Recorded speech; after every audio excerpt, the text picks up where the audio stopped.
Aloha.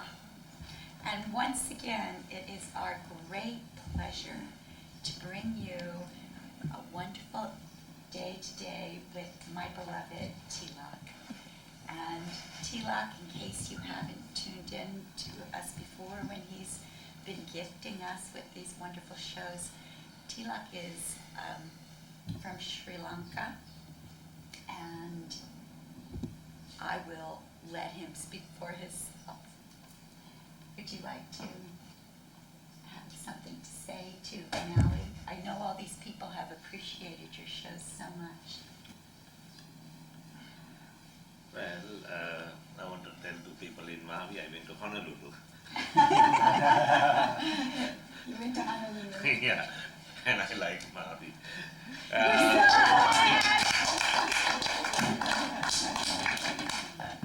Anyway, so yeah, I have talked quite a few times with you, Airielle, so maybe you can ask one or two things I can expand or respond to you with. Absolutely. Well, we're here today. We have Tilak's intensive class here, and so this will be not just an interview, but it will be for the class. And so you are so lucky you get to be part of the class.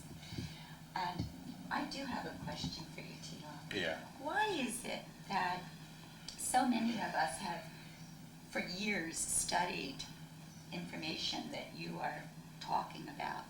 And why is it that from you we take it in differently or we hear it differently?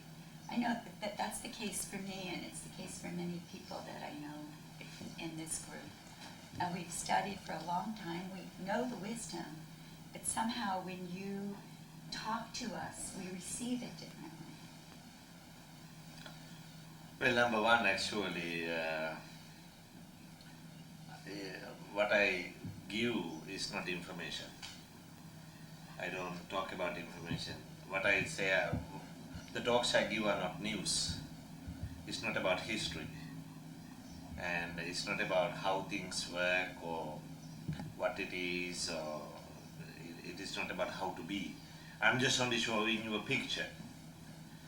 In fact, not only me, I'm sure most of the time, thousands of years back, even all the great beings, they didn't give information.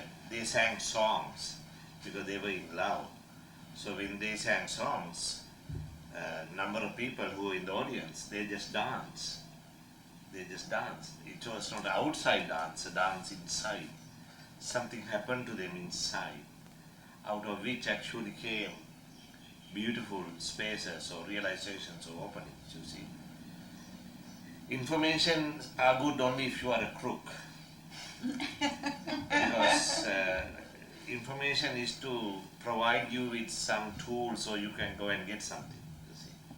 This is not about getting anything, this is about when you are, as I said, when you are in love, you sing a song because you feel so happy and you feel so good. It is a natural overflow that comes out, you see. And in the same way, I have seen a picture, I have experienced a picture.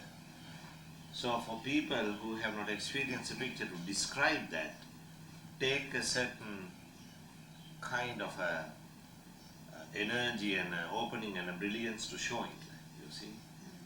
Like, have you seen gravity?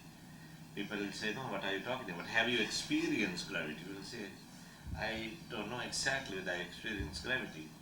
Do you know what gravity is like, you see? So like a certain way, but you are living because there's gravity. If there's no gravity, you'll be the spirits. People will love the idea of being spirit. No, it won't be fun. We just float away. No, it won't be fun. You will not be having fun to be at ease, you see, certain ways. So, in the same way, it is not information. I'm sure in the presence of a great Buddha or a Christ, people didn't care what they were saying. Their presence itself was good enough to be affected and to be blown away. Their stories, their minds, and their all these holding patterns. You feel good when I am talking to you is not because you are understanding what I am saying.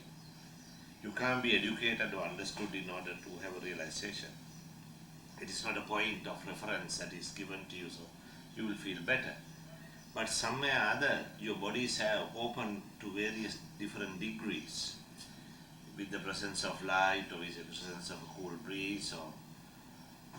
And so whenever you hear things, not that it has to be understood and digested, it creates an opening. The words carry a certain kind of presence within them, presence of light, presence of love, and that allows you to actually lose your grip about what you are holding. So when you are losing, you feel better. When you are losing, not that you are getting, you are losing. I am a teacher of unlearning. I love that. I unlearn things that you have learned. So what you have learned has made you miserable. For the But most part. What you have learned, have made you miserable. You see, there's a little tale that want to say of the most part. Everything what you have learned is actually about survival finally.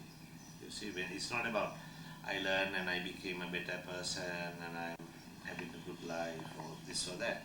What you have learned is not actually good or bad. What you learned is for a purpose. What you learned was for a purpose. You have a purpose and a reason and a goal and a direction and all those things. That makes you a serious being, you see. I'm trying to actually open this flower so that it can experience the true blossoming and true sweetness of what it is. See? And that's one of the ways to say it. Well, you know, I realize that it's just our human mind that thinks we need the information. Yeah.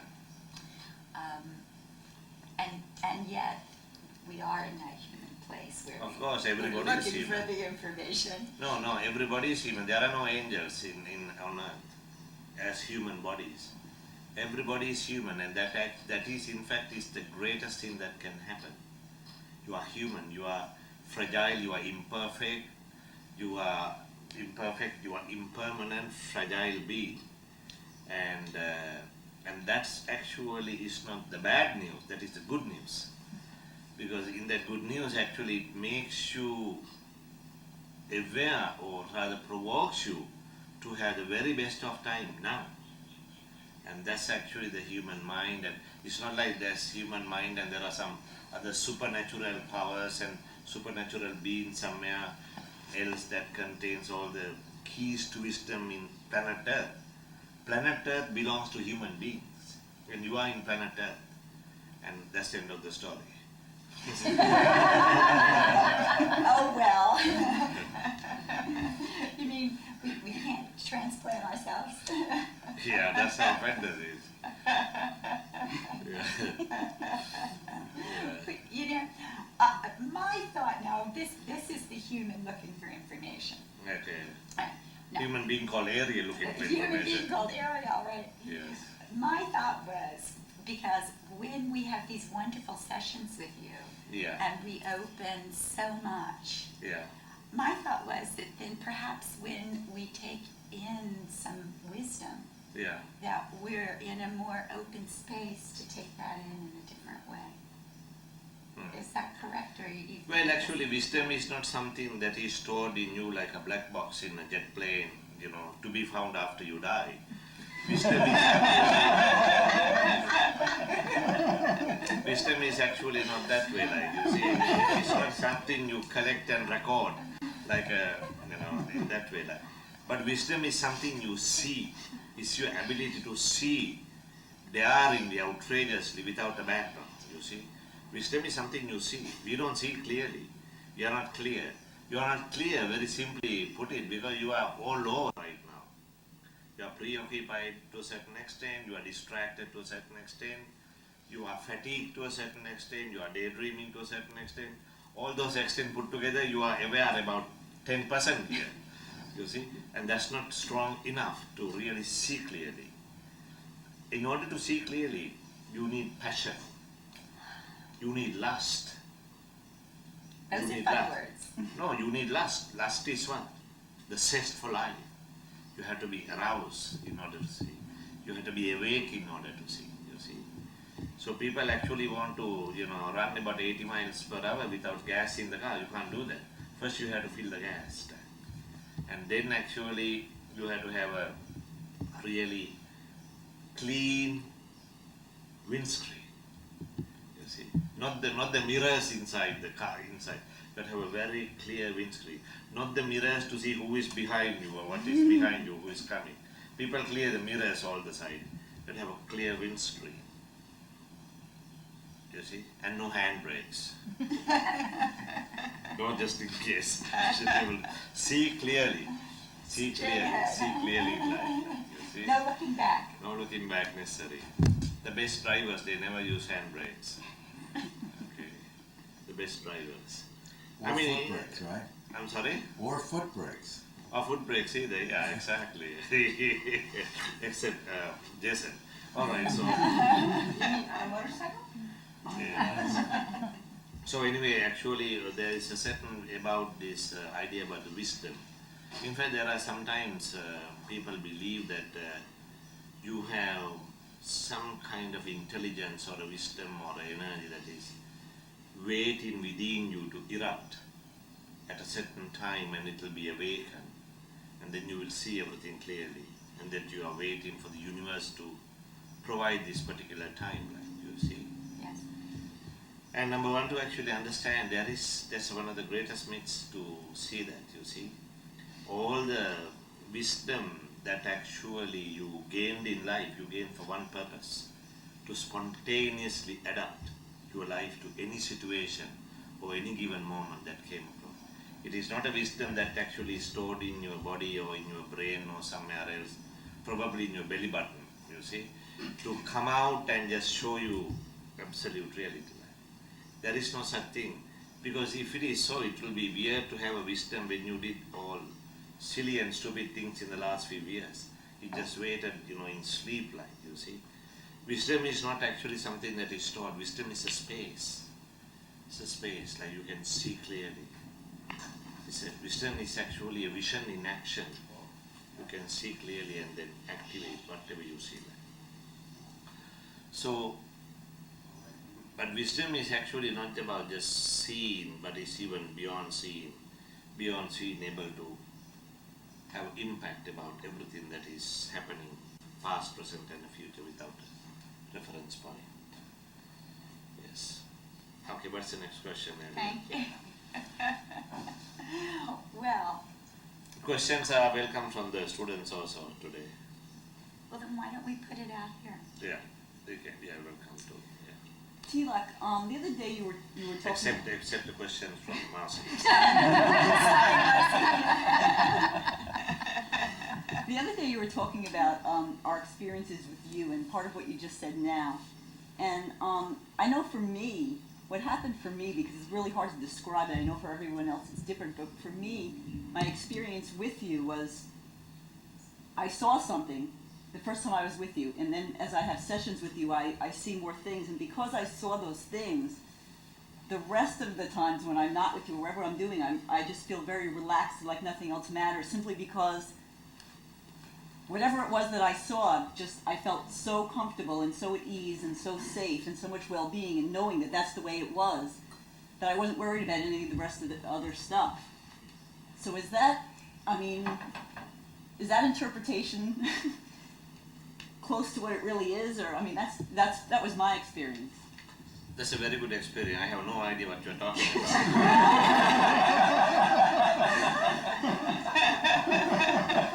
Oh well.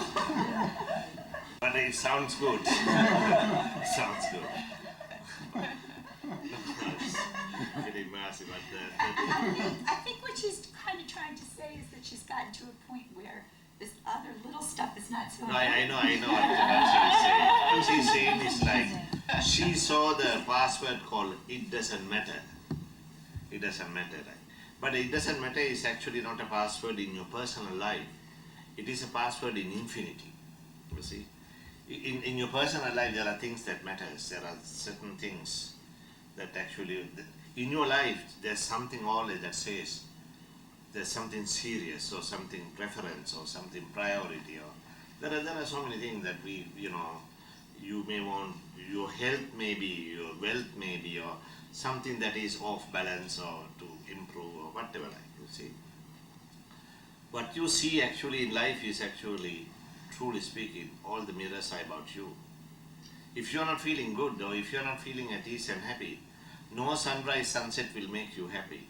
It doesn't matter you go to the rainforest or the rain falls, or you will come home, still dull and bored. You see? Not because actually they were there. There are no such thing called beautiful flowers. The flowers are flowers. When you see them, something within you triggers and you feel, oh, they are beautiful flowers. Flowers never say actually, we are beautiful. Guys, come and just smell us, like you see. Flowers just blossom by nature, by itself, without any condition or reason or wanting. It is our ability to see them and change the very nature of them makes us supreme human beings, you see. So in the same way, if you are not at ease, it doesn't matter what the world is so beautiful or no, like you don't have to go on a vacation if you are feeling bad. You can take a vacation in your bedroom, you see. And what I'm trying to say is, like, it's just a way how we see it. Whatever you see is a reflection of yourself, whether it is through the nature, whether it is through somebody else. However, there are moments you see something beyond yourself, beyond the obvious reality, obvious world, which is very, very rare, extremely rare, but it can happen. When that happens, you see something that the five senses are not able to normally see, or your imagination cannot reach. It is part of infinite nature, part of the imperfection, part of the impermanency, part of the fragile nature of the life that is suddenly there that you don't normally see. It is almost like some people, if you see the sunrise early morning, if you are just at ease, suddenly you may see a flash of like a green light. Not everybody can see that. Not all the time even it happens either. Because it has to be at the right time, at the right moment, and you can just capture it. Like. So, in other words, there is a moment when you can capture. It is not actually you saw an object, but you saw something. You saw something. Something that is other than what can be experienced. Because you know that you saw something, it has an impact on your body. You feel different. You feel suddenly good. You feel suddenly good. I call it actually, in fact, unconditional wonder. Unconditional wonder. Or even unreasonable happiness area. which is good because that actually immediately, change your very nature of energy. Change your very nature of energy. Which is very sweet. Very sweet. In fact, as a little child, little boy, that's part of my revelation or the upbringing was I was able to see things and have a beautiful response, and then began to play with them, had even a deeper response and interactive. Then I discovered, then I realized something. You see, that's a process that we go through. That also brings you out of yourself. That's why it is nice. It brings you out of yourself in every way. Yes. So how would you tell our audience, besides our group here, because you have spoken to us, but how would you suggest that they help themselves to get to that place where they can have that experience? Well, no, Come I to mean, Tilak. no, I mean that's one thing like can be, but and also it's not for everybody. You see, it's not for everybody. It is not for everybody because it's not like. See, it is almost like seeing some beautiful corals or fish in the deep ocean. It is not obvious to normally, even those who are snorkeling or fishing. You have to do scuba diving. I'm not asking everybody to come and jump and through their consciousness or through their hearts in order to see something so deeper. Just because it exists doesn't mean everybody is ready or prepared or even wanting to or even willing to, you see. It's not like there is something called awakening and everybody should be awakened. Some people need sleep before they can even wake up. Some people need sleep to just collect themselves and regenerate their energy, you see. So it's like everybody is at a different point, always. Yeah, otherwise, anytime a Buddha or Christ came, they could have wiped out the human race by a cool breeze. It doesn't happen that way. Each person has their own journey, their own space, their own path, which is the reverent nature, the sacred nature about what is life. You see, each person, you are taking your own trip, you see, and so, and then when you join me, actually, the trip wherever you were taking was, however, you had a lot of detours, and you had a lot of other pitfalls, and so it falls into a right track upstream. You have been going downstream thinking that it was upstream, because it feels easier to go that way. It's easier to go, downstream, you see. So to bring you into upstream, there's struggle, there's whining and crankiness, and resistance and stories and all kinds of things. But finally, it is the adventure of life. Go to upstream is adventurous. Go to downstream is survival. You can take a pick. It's not like it is something very natural or otherwise this or that way to say it. However, yes, Karen. For me personally, the biggest difference is that so much of the spiritual training. This is Karen, by the way. She is a sacred warrior and she is wearing the white ribbon. This is the first degree in spiritual awakening. Not.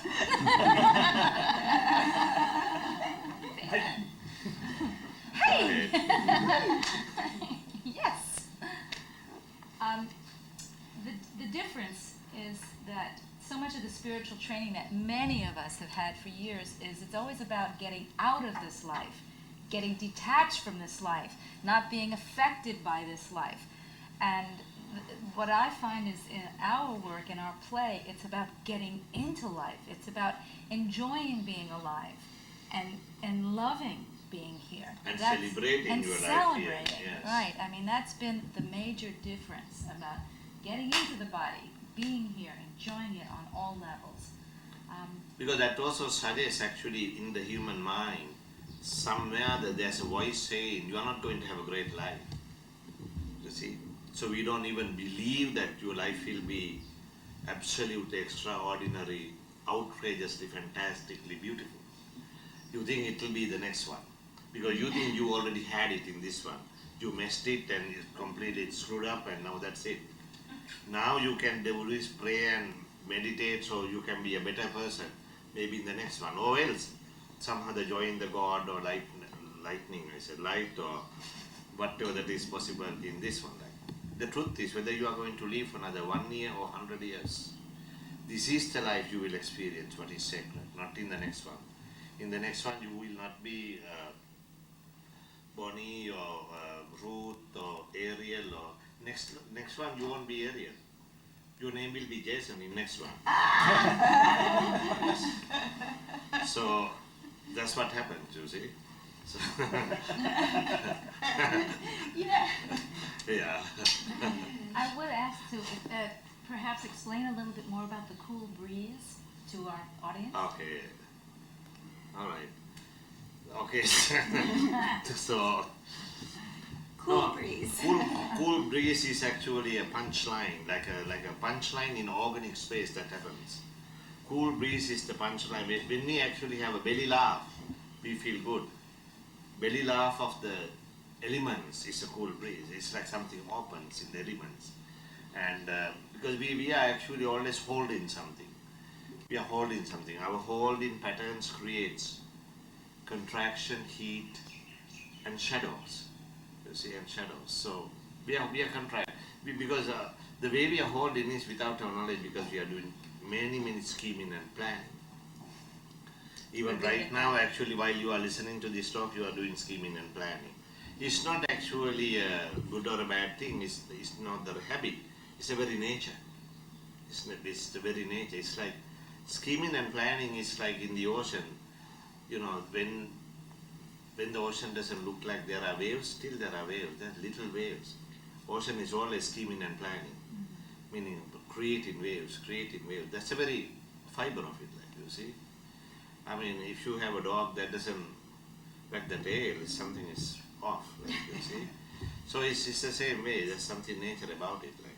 But however, within ourselves, we have a tiredness, and a certain way we can call it. This tiredness is created by so much energy and effort that is used for skipping and plant, swing.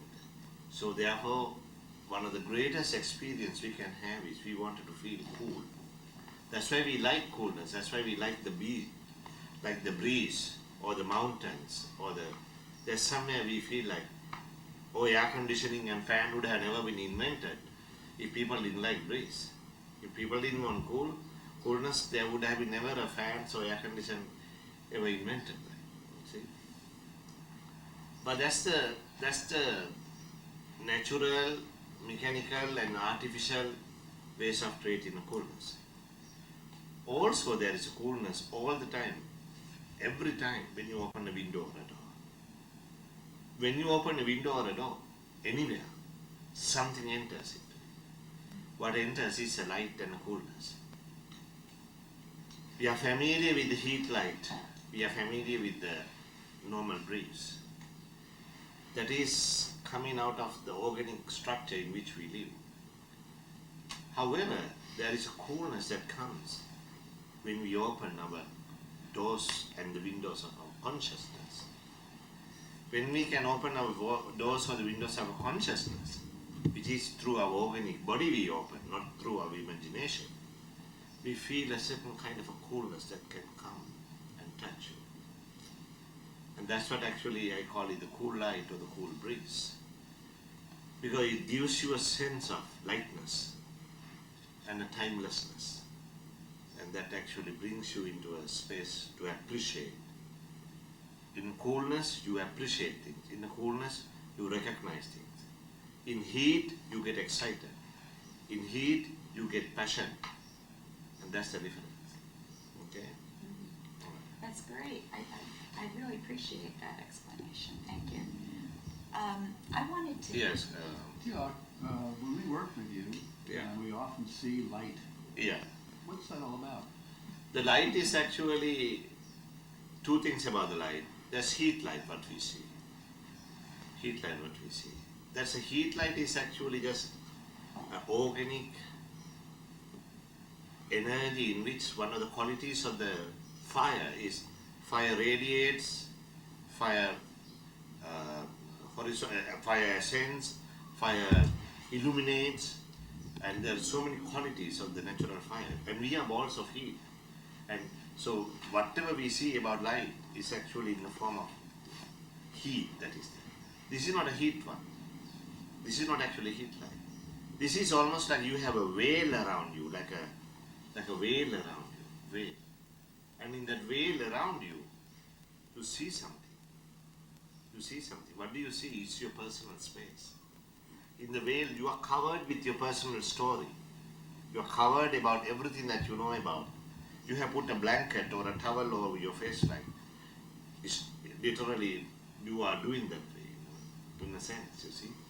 So in a session, what happens is it's not actually there's a light that comes out of you or anything else. Number one, presence of light is a revelation. You take anything out, what do you see? Is light. Whenever you take a blanket or that is covering your eyes, covering your being, if it is open, first thing you see is light. And it is not actually just the light actually within you or around, it's just natural response. Any opening brings you lightness. Second, what we call God as love, love is God and everything, but in a way to understand. The energy and matter, the manifestations of everything that is there, manifestations of all the stars and we call it the infinity and everything. There's a lightness, there's love that holds everything. In fact, it is through our innocence and ignorance we actually manifested the whole idea even about high intelligence and God are our example of our innocence and sweetness to describe a love that is so supreme that we can't relate to because of our human unworthiness. We believe there's something that is there. What is there is actually everything is connected with love. Everything is love. But we are not able to relate that way because we don't feel that way. Because we are selfish, we are self-centered, we are manipulative, we are here to survive. So we don't normally experience that way. We can't experience that. So we actually separated that outside as that exists. But however, there is no separation. Everything is connected. Every atom, every space is connection. And in the very fiber of everything that exists, there is love. And that love is not a thought or emotion, it's a lightness. Everything is an absolute lightness that is beyond energy and matter that can exist. So when I actually just touch you, it is not actually just my breath contains fire and is transformed. I'm not a dragon in human form.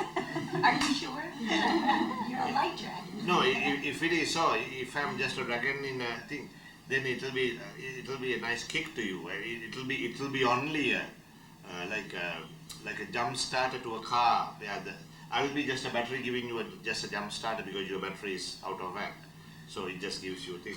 It is not so. It actually is an opening. It's an opening. See, even right now, just come close a little bit. Close your eyes for a moment. Even right now. See, light is in everything.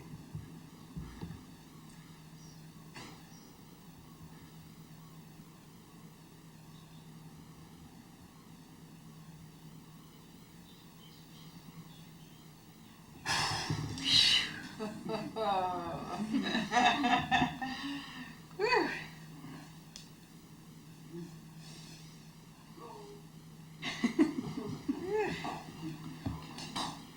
But Light that, is. that brings actually to the surface what was actually behind the energy and the matter that was there. It just comes out. It just comes out. And that's actually what I do. Of course, in a session, I just leave you for a while so that it will touch you along and in silence, in the space of silence. But that's the same experience what you had right now. Oh, it's so wonderful. And also, it is not actually to the mind or to your heart or to your belly button or anywhere. It's to your whole being. It just moves into you. You see? Will you share that with We are going to Airielle? share that. Huh? What you Can you share experience? that? Oh, what I What you just experienced? What I experienced was when Tilak first put his hands over me. There was a great feeling of peace and just almost like it was just very soft, and all of my thought patterns kind of stopped. And then when there was almost like a explosion of, and this time it was white light. Sometimes I get colors, but this time it was white light that just exploded in my whole beingness.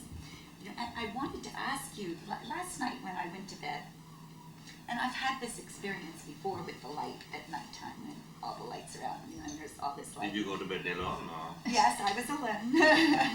And No, because otherwise it can affect, that's why. No, last night I was every time I was moving, I was experiencing these bright lights, and they were coming from this side. They were like, whomp, whomp, whomp. I was lying in that going, okay, this is fun. So, is this just from being so beautifully filled with light? It's actually a side effect because yesterday you also had a huge opening. I did, yes. So the ripples are there. Ripples will be there for a long time. In fact, actually, although it is just an experience, it's interesting. It takes usually 72 hours in the normal cycle for our cells to regenerate. And you know, we are always within our body also. We are like an ocean. We are anabolism and catabolism. We are in a certain way, we are opening and closing. we are doing the energy cycles, like you see, and it takes 72 hours for a cell to come back into its normal cycle, like you see. So, whenever you are touched with a spectrum, it is almost like you had a truth serum, like a truth serum means actually love, I'm just saying, like, or the lightness. So it is in your body, and for about 72 hours it takes to digest. Just one session you experience, like a one impact.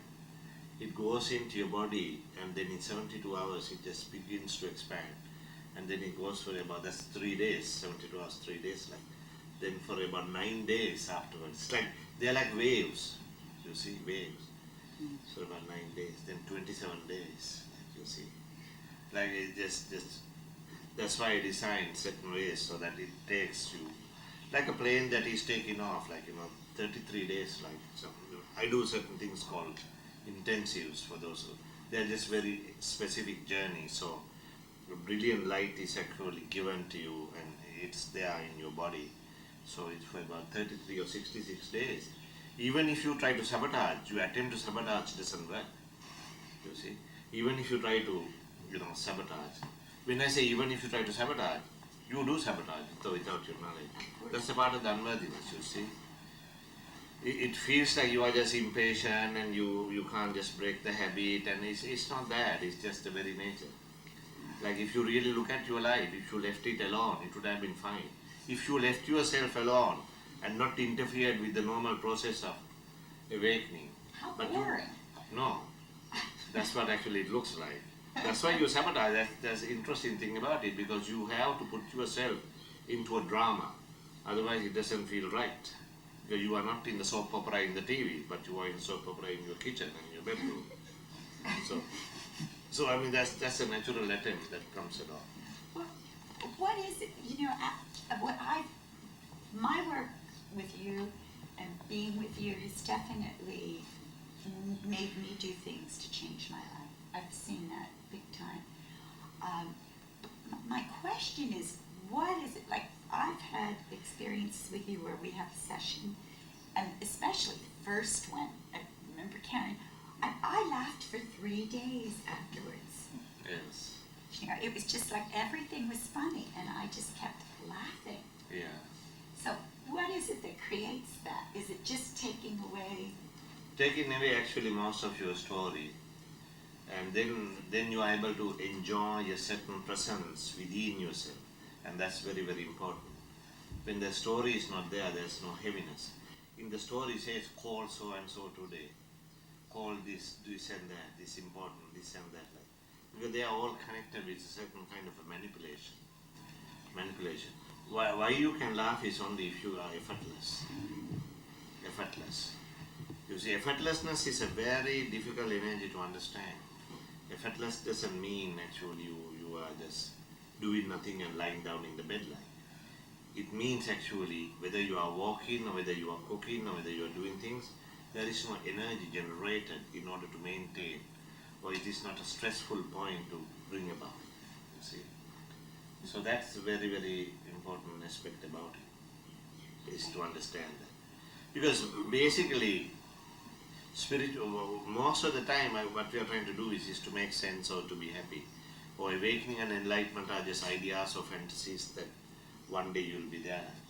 But the truth about it is brings you into challenge and provoke you to see if you love somebody, how to really give without expecting in return. How to really adapt to each moment without actually making a big stress or a chaos about it. And the sweetness of who you are to bring to the surface will be to understand actually your very nature has been selfish and self-centered, and you are taking steps, or you may take step out of your way to go and even help somebody or to touch somebody because it feels very real. Yes. Not because it will reward you or it will bring you some other luck or doing anything like that. And to see those things is very outrageous. It's very outrageous to see. It takes courage to see that you are a humbug. It does. It just takes courage and outrageousness and a real compassion heart to see actually how you are trying to do is you are trying to very cleverly, in the name of spirituality and awakening, you are slowly turning the world the way you want it to turn. Especially the very, very dear, loved people who are next to you. You are very cleverly, they are loving them so they will behave and will satisfy you. Not about actually their life will be this or that, or very cleverly we are doing various things so that everything will be finally very happy. Then you can be at peace because you got what you want. I mean, when you can see that way, if you can truly see, actually, that's challenge your ego and your pride and your desires and your compulsions and obsession, your needs, your various needs you want, like you see. And out of which comes a very different, healthy space that will open into such a sweetness. See, most of the thing actually what we are trying to do is, they're very bad for you. It doesn't look like they are very bad, you see. They're pretty bad for you. And but you can argue and say, no, it's very good for me, Little bit of pot is not bad, once in a while, or little bit of drinks, or little bit of this, put a little bit of everything is a big, huge thing, you see. But what I'm saying is that these are challenges, emotional challenges. These are challenges to your ego. If you really want to be a sacred warrior and a spiritual warrior, it will challenge your mind, it will challenge your heart in order to come out and show you are truly what you mean it to be like, you see. Because you may be holding hostages, a couple of hostages, including your children or including your loved one without your knowledge, as behaving and satisfying your needs and your ways. So this is actually the true, when I say street mart spirituality, it brings a true bell, it rings a real bell to you. You have to understand your melodies. You are trying to create a song satisfying you. In true awakening, you die. Not a physical death. You die. All the things, your whole patterns, your whole mind, your whole habits, it has to die, and the birth of a new Airielle, a new Tom and a new Marcy can emerge now. Your mind will say, but excuse me, I'm already about 70 years. It doesn't matter how old you are. It doesn't matter whether you are 17 or 70 years. You still have a wonderful life ahead of you to experience in full blast. And it challenges you to feel so sweet and loving and asking you, all kinds of things that are there in your heart to go away and see something very beautiful. Then only actually we can relate to what is time, what is space, playing with the forces or the elements. And this is actually the basic preparation. Basic preparation is to really have a real life, to express yourself outrageously, fearlessly, and taking a chance to lose what you already have and never get even what you want. That kind of attitude to have. That's the true spiritual warriorship is. So that would be street smart spirituality. No, that will be a spiritual warrior. He will be walking on streets. That will be a real spiritual warrior. He will not be actually in the jungles or the mountains or anywhere. He'll be surfing on the water in the waves of Maui, or going around in New York City, or it doesn't matter where you are, you see. What it means is like he's blending with life, he's celebrating, he's merging with everyday things that is there. Whether he is actually in a big city, LA, New York, Paris, or in a sweet place like Maui, or in Sri Lanka, it doesn't matter where you are, but how he moves is with grace. When I say grace is not like, spacing out and just, grace means actually a real interacting, intimacy of life. You move with actually coolness, a lightness in your heart and your body where you can be, it doesn't matter, lightness doesn't mean you have lost weight. You can be 300 pounds or 100 pounds, you can still feel the lightness. It is not actually behavior or a condition that creates lightness. Lightness is not a condition. Lightness is a realization. Lightness is actually a space in which you feel about you and about other things, and which you never can actually speak in words. It's a speechless recognition through which you move it live with such attitude and such grace. Whether you are moving on the 57th Street and the 5th Avenue or walking on the beach in Maui, you feel the same kind of a grace of intimacy, and you are walking it with a breeze inside you and around you, but you are a ball of fire, like a flame that is coming out. If you breathe, it can come out almost like fire, that intensity, to feel that way. And your heart actually, however, melting like a velvet river to everything that you see. I mean, that kind of a feeling that is there. Even the space then actually, whether they are just nothing there, like the flowers that will blossom and come down to you, or the birds that are singing, you feel in absolute harmony with everything that is there. Now that's actually worth living in this life to experience, not in your next life to become a deity or a deva to experience. It is in this life, because you have suffered enough in this life. You have also had great, beautiful times in this life. You can change that into something so wonderful now in the rest of the life what you have. That is the attempt you are doing with me. You're coming and telling me, I will come with you, Tilak. When you say you will come with me, Stan and Pamela and Mike and Robin and Marcy, what you are saying is actually, you are coming with me also means you are leaving something. You are leaving the space and the past where there's of no return. To come with me is actually no return in a way, into going back and sabotaging and doing that. Come with me also meaning you are burning your bodies into a beautiful breeze, that you are able to see something. That's what you are doing, Richard. That's what you are doing, is actually just coming into it, with all the challenges and the provocations that are there. As you see, and when you are closer and closer, there will be more challenges, not less challenges, not actually less problems, you see. Not that your problems and challenges are over now, you can retire. It's not about retiring at all. You will never retire if you are with me. You will never retire. If you are with me, you are going to actually play until you die. And even the time of death you will be playing. You will be saying yes. Yes to life. I mean, that kind of a force. And that's what actually you are here for. And that's why I say, like, this is a celebration, an adventure that you have been called upon. You have been set upon to come and join.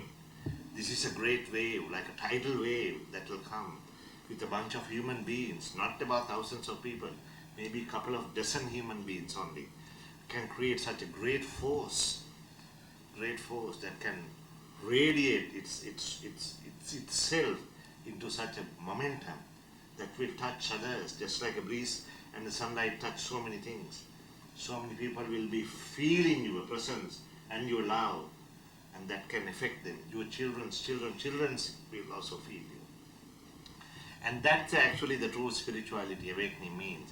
Not about actually just doing something and trying to behave like you are a spiritual being when you have collapsed inside your body, or collapsed inside your mind or your heart and snoring inside. Nobody knows you are meditating, but you look to.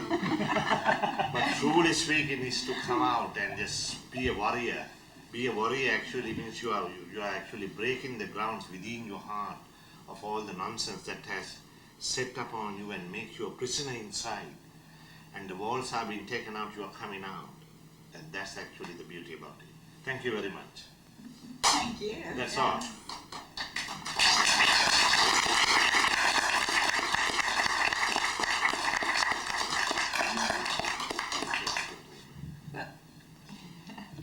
Thank you very, very much for joining us. Thank you, Tilak, for You're your welcome. beautiful words of wisdom and your light that you always put forth. Thank you. I love you. I love you too. And just in case, maybe in your next life you will not be Jason. You know, Tilak, I wanted to take this moment on behalf of the Maui Arts and Music I'm gonna Association. move this guy with the tail. Airielle and I want to present you with this beautiful guy's- frame piece. This is called the Red Bird of Waikamoe. Oh my And they God! say birds of a feather flock together. I know that I thought it was interesting because look right here on Ron's wall is the same piece. That's what I thought. This is gorgeous, Jason. So, Oh it is my our gift to God. you. Thank you for all that you do.